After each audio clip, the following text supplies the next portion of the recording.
okporo ụzọ Asato na Awka bụ nke mejupụtara ọnụkụ 7 n'ime ọnụkụ 33 enwere n'Awka bụ nke ọrụ na-afụ aga na ya akọkọ ugbu a bụ nke akanati steeti abụọ ka mmụta Soludo na-abagide. Onye ọrụ ya bụ Ngozi Obileri mere njem na mpaghara okporo ụzọ a ịmata etu ọrụ si aga. Gere akụkọ a ka ọ ha n'uju.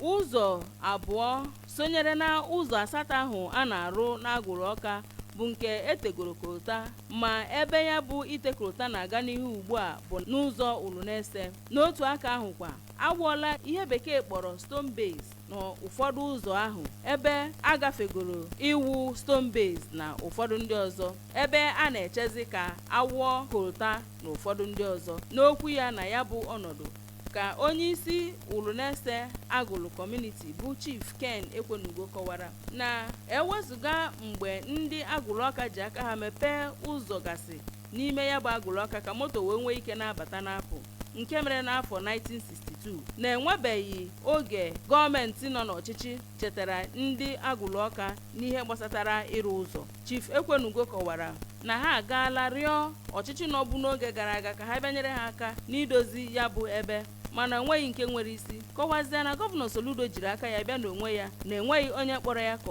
ọ bịa gosi ndị Awka ịhụnanya site na ibido ma na-arụchapụ ya bụ ụzọ gasị. Dịka ọ na-etozi onye ji ya bụ ọrụ ngo bụ Maazị Clem Nwogbo maka ịrụ ọrụ bụ ọkpọkọpị, ka Chief Ekwenugo kelere gọvanọ Soludo maka ihe o mere ndị Awka, nke ọ kọwara na agaghị efichapụ ya n'obi ha, kwezie ya nkwa na ha ga-nye ya nkwado oge niile. N'okwu nke ya ka otu onye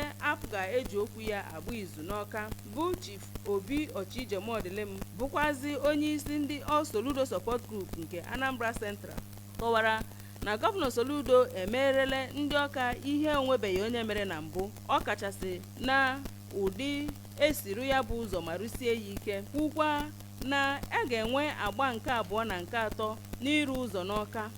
ma kwazie arịrị na ọtọchala Awka bụ onye nọ ma nabatakwa gọvanọ Soludo oge ọ bịara ka ebido ya bụ ọrụ ụzọ gasị, anọghịzi ndụ ka ọ hụ na ihe ahụ o kpere n'ekpere abịala na mmezu, dịka a na-akwadozi ịrụchapụ ụzọ niile ahụ. Onye ọzọkwa eji okwu ya bụ izu n'Awka nke ụlọ ya dị n'ogologo ụzọ Ulunese ahụ bụ Dr.